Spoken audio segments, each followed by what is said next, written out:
bago ngayon. Oo, sure ka? May hindi bago na ako, sabi na si Reels, no? Sige. Yun. Ito ako ngayon sa GT Lights, Cavite, mga kalakbay sa may open canal. Yung GT Lights, oh. Ayan. Yung open canal road, eh. Ito pa. Papalitan ko na ng LED light si Jans, no, para mas maliwanag na. Sakit kayo sa mata yung mga naka-LED, eh, kaya kailangan pareho na kami ng ilaw sa kalsada. So, okay naman si GT Lights, may warranty naman, tsaka mura, kaya susubukan ko muna dito. Ito na, pinapalitan niya. Ano pangalan mo, sir? Reels? Reels. Reels? Parang Facebook Reels yun, ah. Ito pala yung legendary Reels, eh. Ito na yung, anong model to? H11, eh, no? H11. Ito yung sa low beam. Sa paglight. Sa paglight.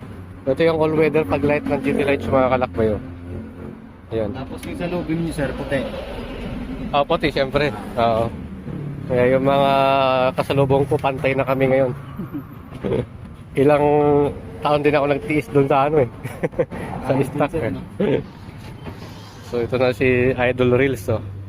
Reels na to, oh.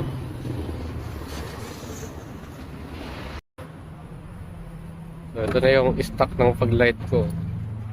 Ayan, oh. Ayan siya. So, pinalitan na ni Sir Reels ng GT Lights.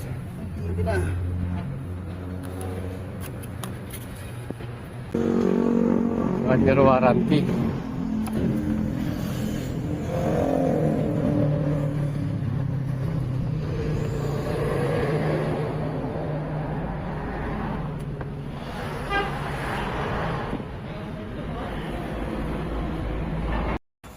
So, ito na mga kalakbay, oh. Nakabit na ng GT Lights yung headlight at saka natin, paglight. So yung pinili ko kasi na yung naka-all-weather, yung hindi masyadong dilaw.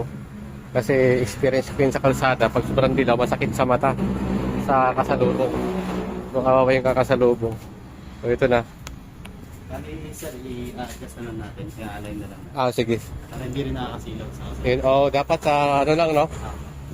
May free alignment din dito. Kasi ito, medyo naka-high pa siya, oh. Yan. Kaya pag nasa kasalubong ka nga naman sa headlight, masakit sa mata.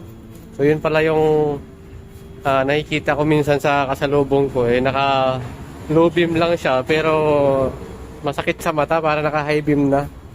Kasi wala pa sigurong adjustment yun. So ito naka-adjust nila dito. Yun, oh. Jeez, ganda na.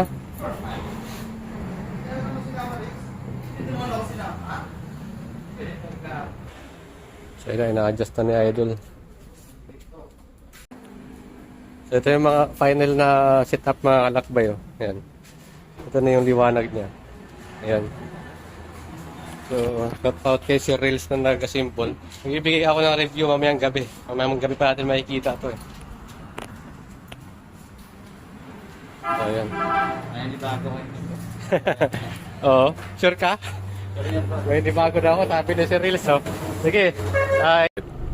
Ito na mga kalakbay, titest ko na yung LED light ko ng GT Lights. In 3, 2, 1. So yan, oh. Mas maliwanag na siya doon kaysa sa stock ko na na bulb. So hindi ko kasi pinili yung sobrang dilaw kasi masakit sa mata sa kasalubong yun. Ito yung all-weather nila. Tapos ito yung low beam ko. Ayan. Takbo daw natin. Ayan, mas wide na. Tapos mas maliwanag. So ngayon hindi na ako logi sa mga makakasalubong ko, mga LED na. Tsaka ang kasi nun, pagka tag-ulan, sobrang lakas ng ulan, hindi siya parang madilim kasi yung stock, lalo pagka nasa province ka. So ito na yun siya, oh. Okay naman, sana tumagal.